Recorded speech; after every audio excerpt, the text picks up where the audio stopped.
कैसे सुनने वाले और कैसे देखने वाले होंगे, मगर जालिम आज खुली गुमराही में है। और उनको हसरत और अफसोस के दिन से डरा दो जब बात फैसल कर दी जाएगी और वो गफलत में पड़े हुए हैं और ईमान नहीं लाते।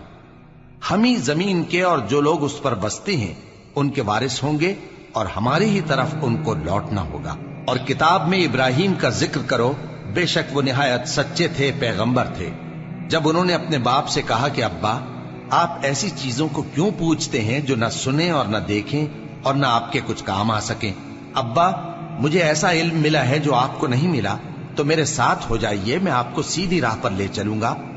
अब्बा, शैतान की पूजा न कीजिए, बेशक शैतान अल्लाह का नाफरमान है। अब्बा, मुझे डर लगता है कि आपको अल्लाह का अजाब आ पकड़े तो आप शैतान के साथी हो जाएं। उसने कहा कि इब्राहिम, क्या तू मेरे माबूदों के खिलाफ है?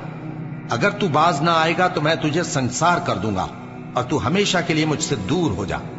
इब्राहिम ने सलामुन अलैकुम कहा और कहा कि मैं आपके लिए अपने परवरदिगार से बख्शिश मांगूंगा, बेशक वो मुझ पर निहायत मेहरबान है।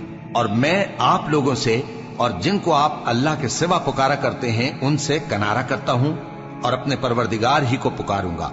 उम्मीद है कि मैं अपने परवरदिगार को पुकार कर महरूम नहीं रहूंगा। और जब इब्राहिम उन लोगों से और जिनकी वो अल्लाह के सिवा परस्तिश करते थे अलग हो गए, तो हमने उनको इसहाक और इसहाक को याकूब बख्शे और हर एक को पैगंबर बनाया। और हमने उनको अपनी रहमत से बहुत सी चीजें इनायत की और उनका जिक्र जमील बुलंद किया। और किताब में मूसा का भी जिक्र करो, बेशक वो हमारे बरगुजीदा थे और रसूल थे, नबी थे। और हमने उनको तूर की दाहिनी तरफ से पुकारा और बातें करने के लिए नजदीक बुलाया और अपनी मेहरबानी से उनको उनका भाई हारून पैगंबर बनाकर अता किया। और किताब में इस्माइल का भी जिक्र करो, वो वादे के सच्चे और रसूल थे, नबी थे। और वो अपने घर वालों को नमाज और ज़कात का हुक्म करते थे और अपने परवरदिगार के यहाँ पसंदीदा थे।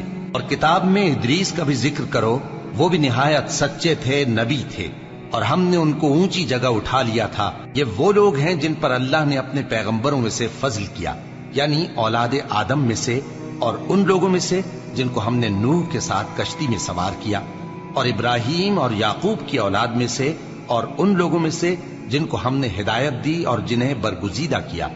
जब उनके सामने हमारी आयतें पढ़ी जाती थीं तो सजदे में गिर पड़ते और रोते रहते थे।